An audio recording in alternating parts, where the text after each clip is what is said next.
Good morning, class. We are here again with you to discuss the remaining part of the chapter The Address by Marga Minko. We have already studied first three pages. We are on end of this part. From this chapter, we come to know many things about the narrator that she went to an address where her mother's belongings were there. She went there after a war came to an halt, and then she find that the lady to whom her mother has given her things, she find that she is not recognizing her, and she is not interested to return the things which belong to her mother to the narrator. Now, we find here Mrs. Darling, who kept the things of the narrator's mother with her. We find her a very cunning and shrewd lady, and she didn't return the things, even she didn't recognize the narrator. But we find that narrator was attached to the things of her mother, so she gave a second attempt. She went back from station again to the house, and she find that Mrs. Darling's daughter was there, and she told her that her mother has gone for an errand. Errand here refers, I already told you that errand means that she went for some kind of work which involved to go out of the house. It was a regular work, she might have gone outside. So the narrator says, no matter, I said I'll wait for her. She wanted to talk to her because she wanted to see the things which belong to her mother. Now, I followed the girl along the passage. An old-fashioned iron Hanukkah candle holder hung next to a mirror. We never used it because it was much more cumbersome than a single candlestick. Now, when she went inside the passage, that after the door she entered the house, passed from the passage.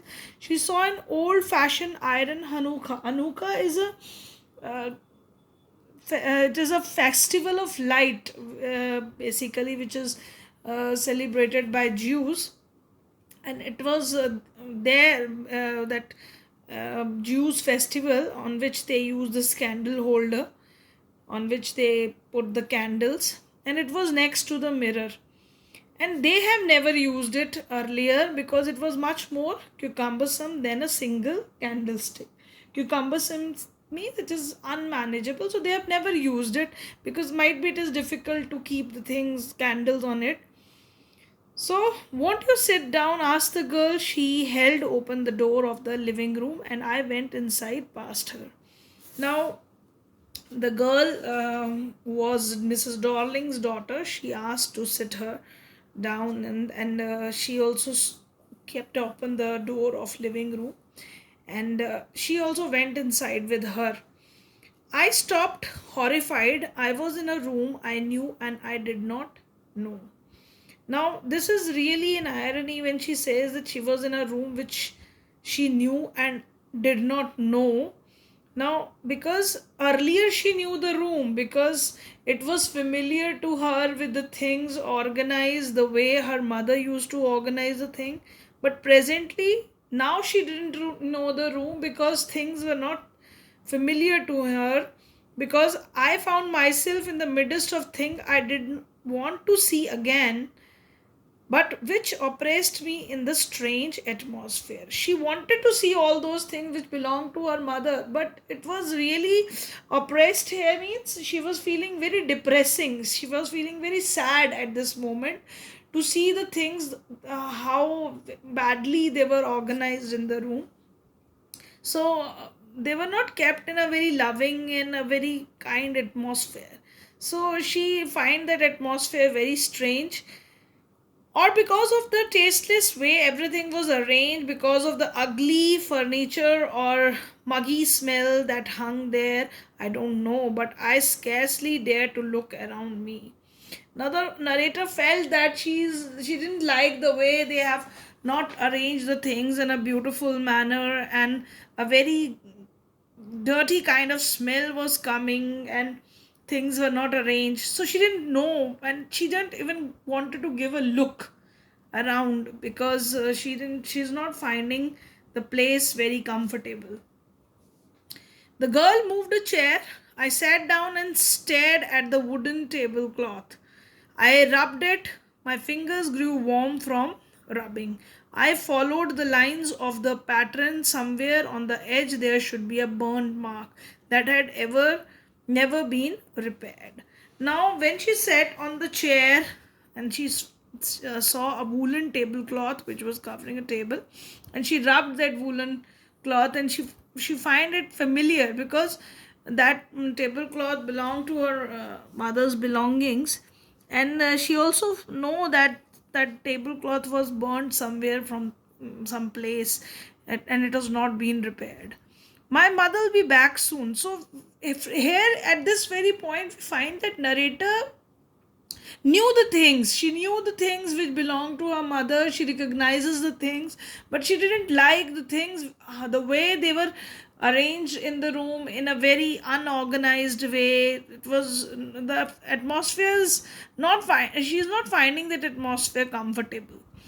My mother will be back soon, said the girl. I've already made tea for her. Will you have a cup?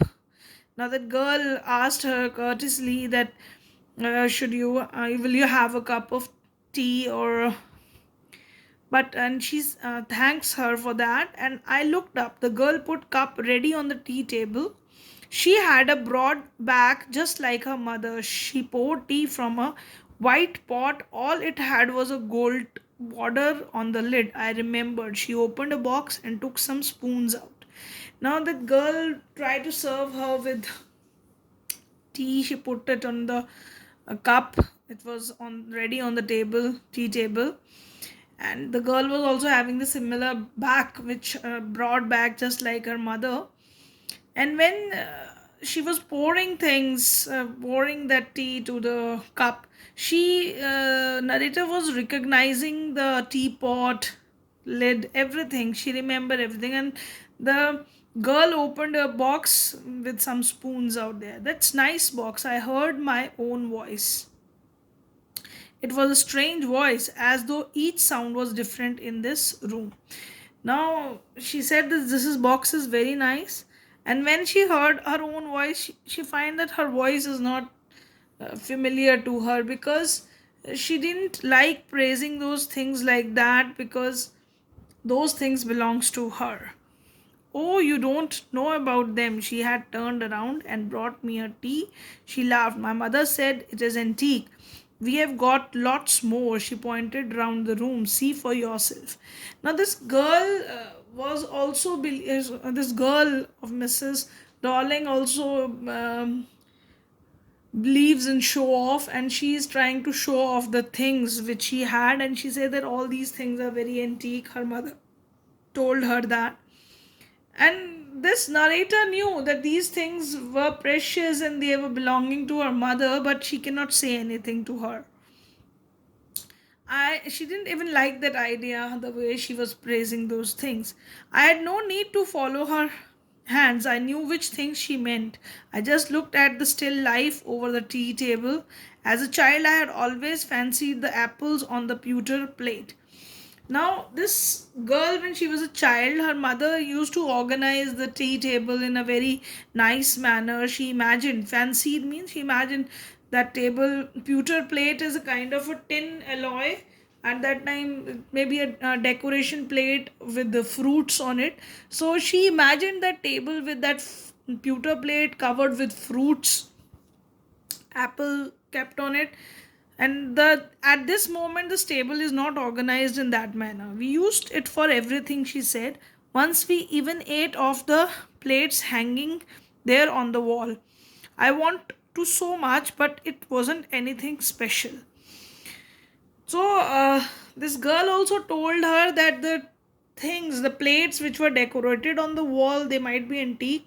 She wanted to eat food in that plate, so they have eaten food in that plates also. And that was not special to eat food in that thing, that plates which were hanging on the wall, hung on the wall. I had found the burnt mark on the tablecloth. The girl looked questioningly at me.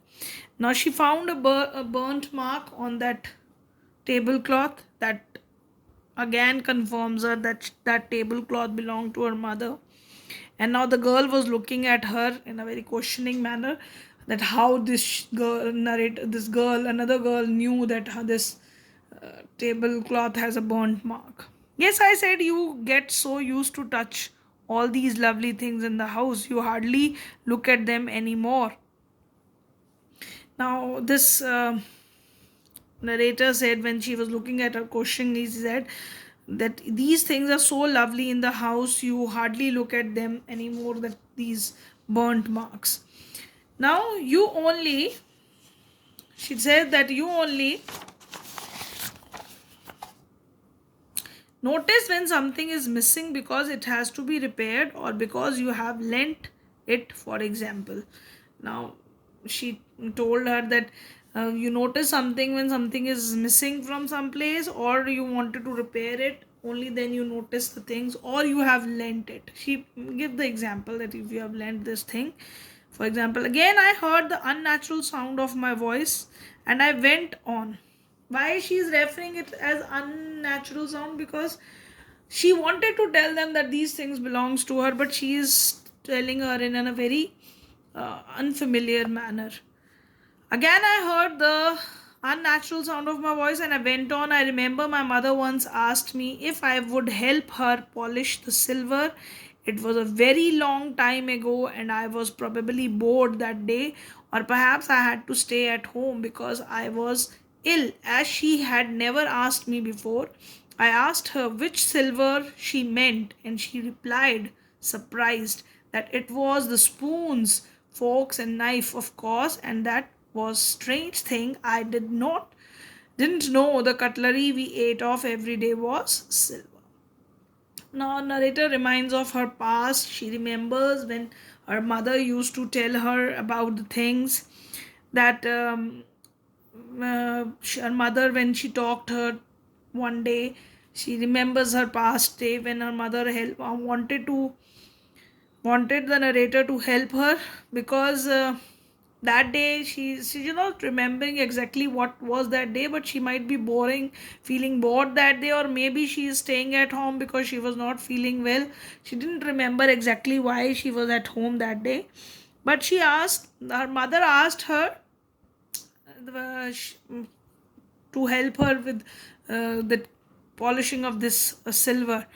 She didn't understand which silver she is mentioning, and then her mother told her that she is talking about the cutlery, the spoon, forks. That day, narrator came to know that the food they are eating, the spoons, forks, knives they are using, they are made of silver. So that also signifies how lavish life this narrator was living in her childhood with her mother in this place. And after the war, they were living a very bad life. She mentioned at many places in the past chapter where she refers that they have to stay in the dark room and it was very black out there. So we find that she had gone through a very difficult situation during these past years, but her previous past, in her childhood days, she has spent a very lavish life with her mother. The girl laughed again. I bet you don't know it is either. I looked intently at her. What we eat with, she asked. Well, do you know? She hesitated. She walked to sideboard and wanted to open a drawer. I look, it's in here. Now the girl laughed again. Now she saw that this thing, the silver, she wanted to show her the things which she was having in a drawer. She said that I also bet you that you also don't know what about this. What we eat with? She asked. She asked her that what we eat with. Well, do you know? She hesitated. She didn't know about it. That this cutlery is of silver. She wanted to the sideboard and wanted to open a drawer. I look. It's in here. I jumped up. I was forgetting the time. I must catch my train. Now, when she hesitated. She walked to the sideboard and wanted to open a drawer. I look. It ends in here. She saw that cutlery out there and she jumped out of. I was forgetting the time. And then she immediately realizes that she has to catch up the train. She had her hands in the drawer. Don't you want to wait for my mother? Now the girl has put the hand in the drawer to bring out the cutlery out, and she's asked narrator that you don't want to wait for my mother.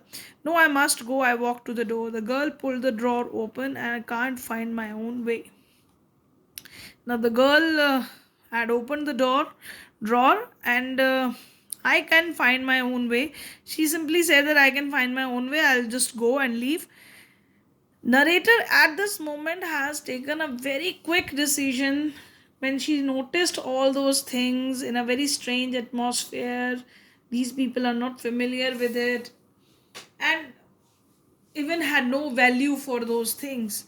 But she realized that she should also leave that place because now at this moment these things are strange for her, and she immediately moved. As I walked down the passage, I heard the jingling of spoons and fork. At that moment she heard, when she was coming out of the house, she heard the jingling sound. That sound, jingling sound, is a kind of metallic sound which come when something metallic fell on the floor or something. She heard that sound. At the corner of the road, I looked up at the nameplate. Marconi Street, it said. Now, this was the address. The street name is given there. It had been at number 46. The address was correct, but now I didn't want to remember it any more. I wouldn't go back there because objects that are linked in your memory with the familiar life of former times instantly lose their value when severed from them. You see the again in strange surroundings. Now, a narrator sees that when she know that that is the same address where her mother keep on telling her that you should go and see the things which are there belonging to her, and she remember it very clearly. But she don't want to go back there because those objects, they were linked in the memory of this Radha, because those belongings are of her mother and she was emotionally attached to it. But they have lost their value because because why they have lost their value, because in the times of war they have to move away from that place, and they have to part away from those things. Now these things have no value in their life now. And what should I have done with them in the small rented room where the shred of blackout paper still hung along the windows and no more than a handful of cutlery fitted in the narrow table drawer? Now, this part of the chapter reflects us that the narrator is not living a very comfortable life. She is living in a very small room where there is very less space for all these belongings to fit in, and she don't want those things because she had very less space. Moreover, she says that this sheds of blackout papers also refers the cruelty of war, because during the war time people have to stay inside the room with mirrors or this doors covered with black paper so that no light should come out of the rooms, just to show that some people are living there, because war time is very bad time and narrator has gone through it, so she don't want to remember her glorious past. And she says that she is living in a very small rented room. She reflected that she is living in a rented room now, and no very small amount of cutlery fit in her narrow table drawer, so that also reflect her financial condition. I resolved to forget the address.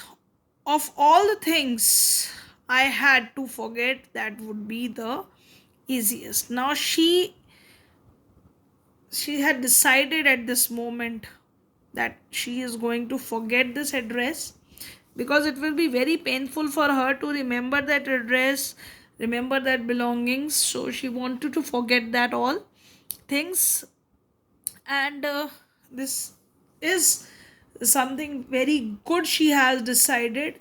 And this shows her this also reflects that she has a very good approach towards life. She's a generous lady and she wanted to overcome all the things of all the greed of things which belongs to her mother. She don't want to uh, be related to it, because it is going to only give her pain, or it is only going to give her sadness, and again she would be reminding her mother. So she wanted to overcome all that, and that strong feeling shows us that the narrator is a very strong lady at this time, and she has a very generous heart, large heart. This part is reflecting about this narrator. Now, the whole story reflects to you many things about different characters, and even it reflects that how narrator overcome the bad feeling, that sad feeling of uh, remembering her mother. So, I just wanted to tell you today is that you have to go through the whole chapter now thoroughly, because the whole chapter comprises of different types of questions in it, which will be coming to you. I'll be giving you short question answers based on the chapter. It would be based on basically the chapter understanding. So read the chapter thoroughly and answer the questions, which are very short ones. So it could be small types of question which would be describing the characters, which would be describing the incident happened in the chapter. Say it would be asking that how what happened when the narrator visited Mr. Darling for the first time. You know that she didn't recognize. Such kind of short question answers. Or if I asked you the questions based on what was the address, so you have to find out what was the exact address. If I asked you that what describe Mrs. Darling's, or describe the narrator, so that kind of different questions are asked to you in short question answers. So you thoroughly go through the chapter. Even the war brutality is also described in the chapter, where they tell you that how the author, or this narrator, has gone through the horrors of war. They had to stay in a small place, dark rooms, and that reflect their tough life which they have gone through in the times of war. And now even she is living in a very tough financial condition. When the war ends, everything comes back to normal, but the pains or the wounds which it gives to the heart does not get easily healed up. So human beings should not bring out war, and people should not they shouldn't be forced to leave their homes, as the author, this narrator, was forced to do that. They will have to leave their place, and leaving their home, their sweet memories are left behind, and life of people is completely destroyed. So what this war does not only damages life and property, but human emotions, their bonds of love, their human attachments, they are also destroyed. Peace is destroyed. So these wars are really dangerous. This is also the lesson which this chapter brings out to you. And we also find human selfishness through Mrs. Darling's, where she reflects that she is a very cunning lady, and she is not interested to give back things. She is interested in materialistic things. So many things are related to this chapter are reflected to you. So I'm ending the chapter today, and you people are going to write down all the very short question answers throughout the chapter, which I'll be giving you for homework. Thank you, class. Thank you very much.